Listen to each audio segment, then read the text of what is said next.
Hello friends, I am Anuradha Kadam and now we will see 8 Science second chapter Microorganisms Friend and Foe, the second part.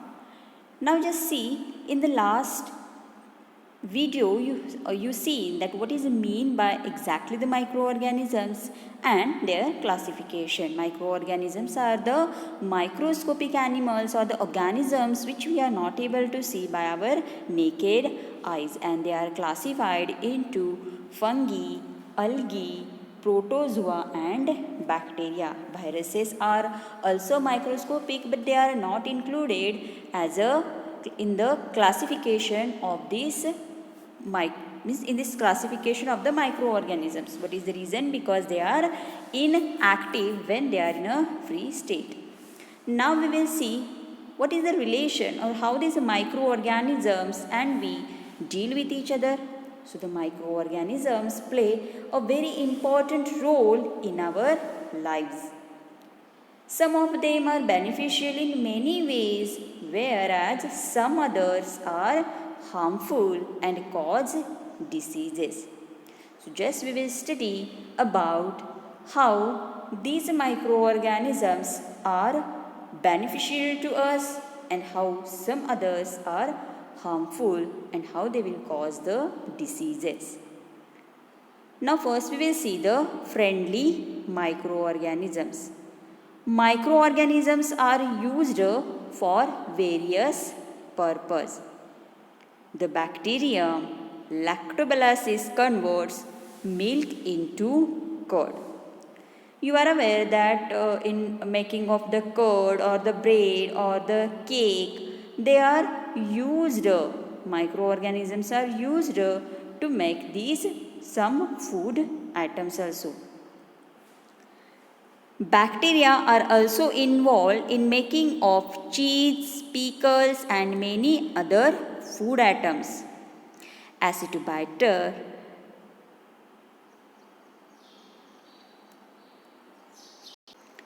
acetibacteria is used for production of acetic acid from alcohol. Yeast, you are aware, yeast is used for commercial production of alcohol and wine by growing them on natural sugar present in grain like the barley, wheat, rice and crushed fruit juice, etc.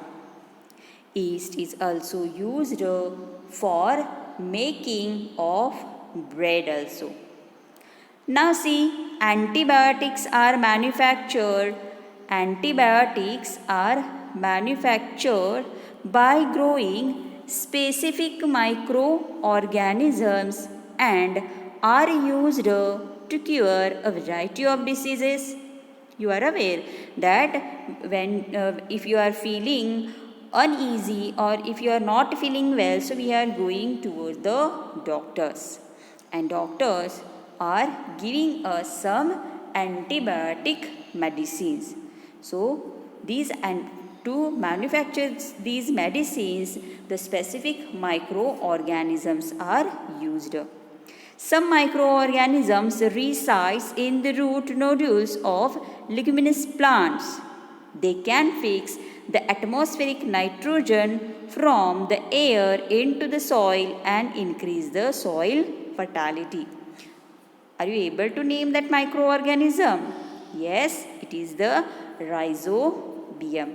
So this rhizobium these rhizobiums who are doing, they are converting actually the atmospheric nitrogen which is present in abundance quantity in the air.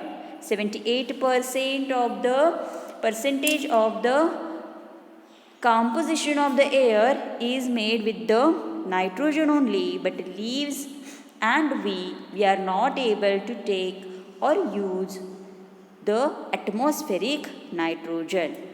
So this nitrogen fixation process was done with the help of these microorganisms.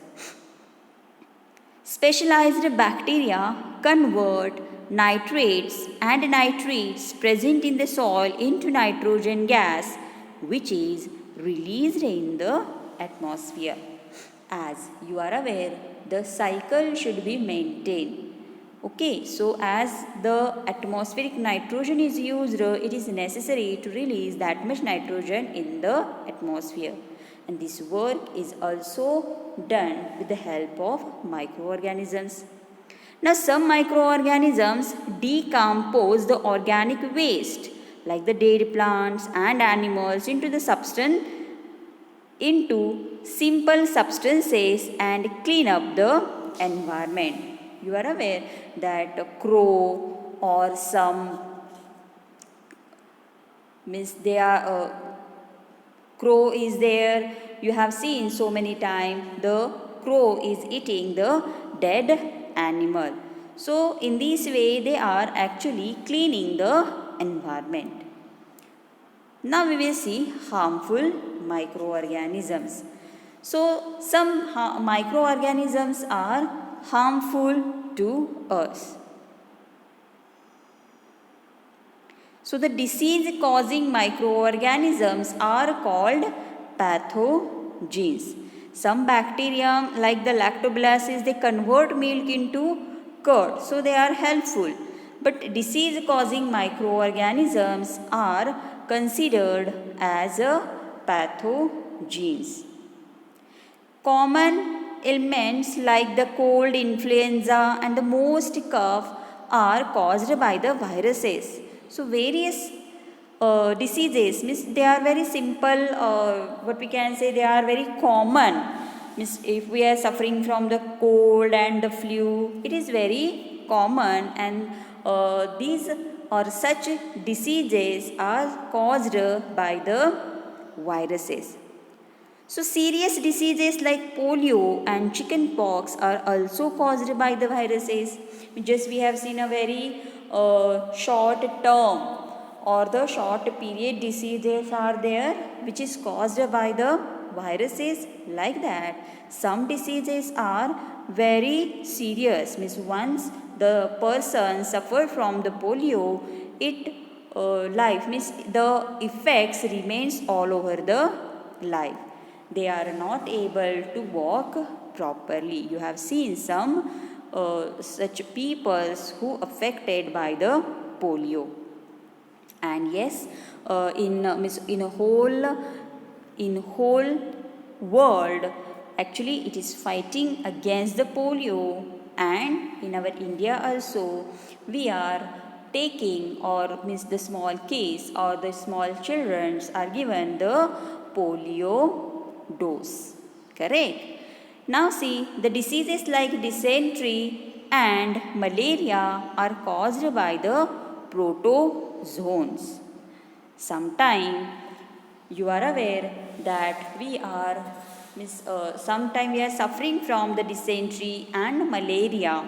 Malaria is caused by the protozoans. Now see, the typhoid and tuberculosis are caused due to bacteria. First we see in the bacterium lactobacillus which converts the milk into curd. See, normally what happen if we are not preserving the milk properly, so at that time this bacteria starts to grow and they convert that milk into the curd.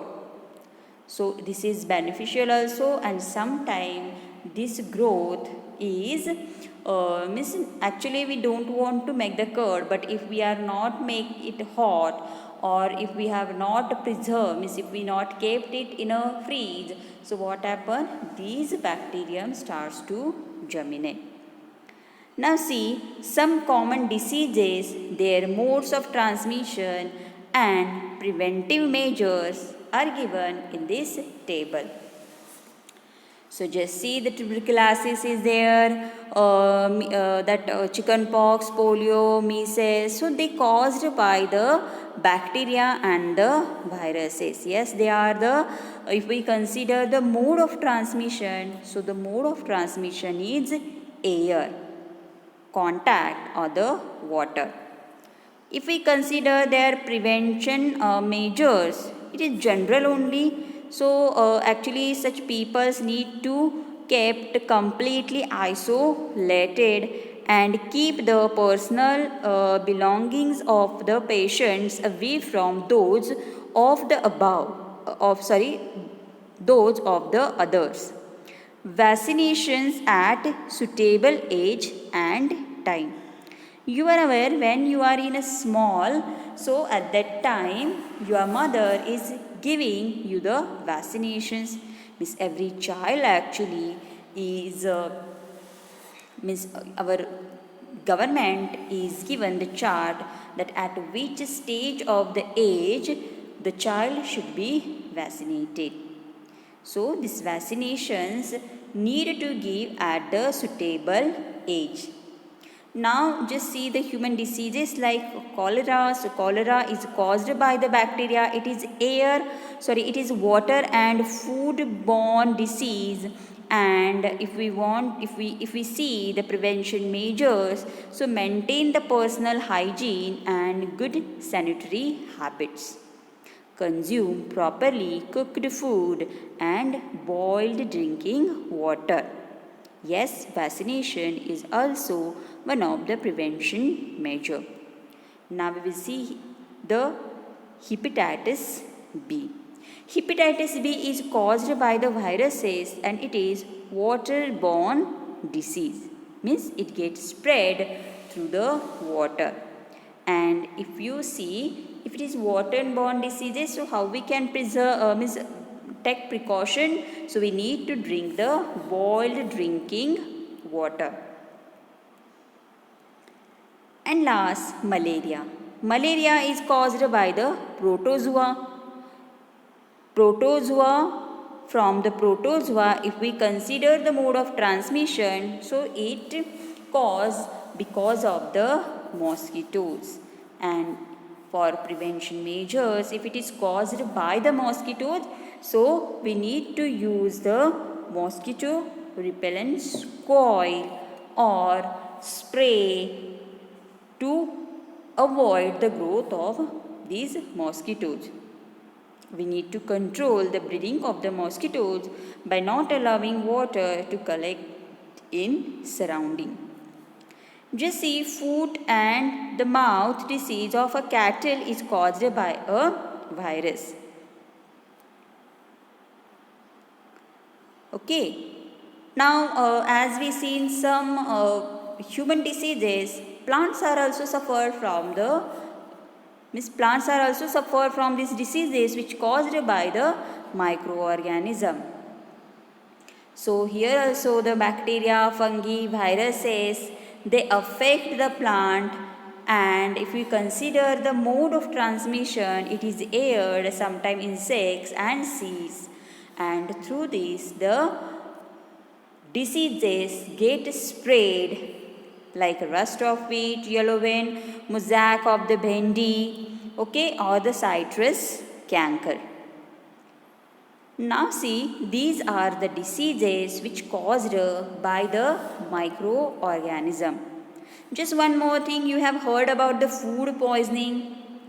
Yes, food poisoning is also because of the microorganisms. So microorganisms grow on our food. Sometimes actually they produces the toxic substances. And these toxic substances make the food poisonous and results in the serious illness and even in death also. So in this way we see the second part of the microorganisms and friend and foe.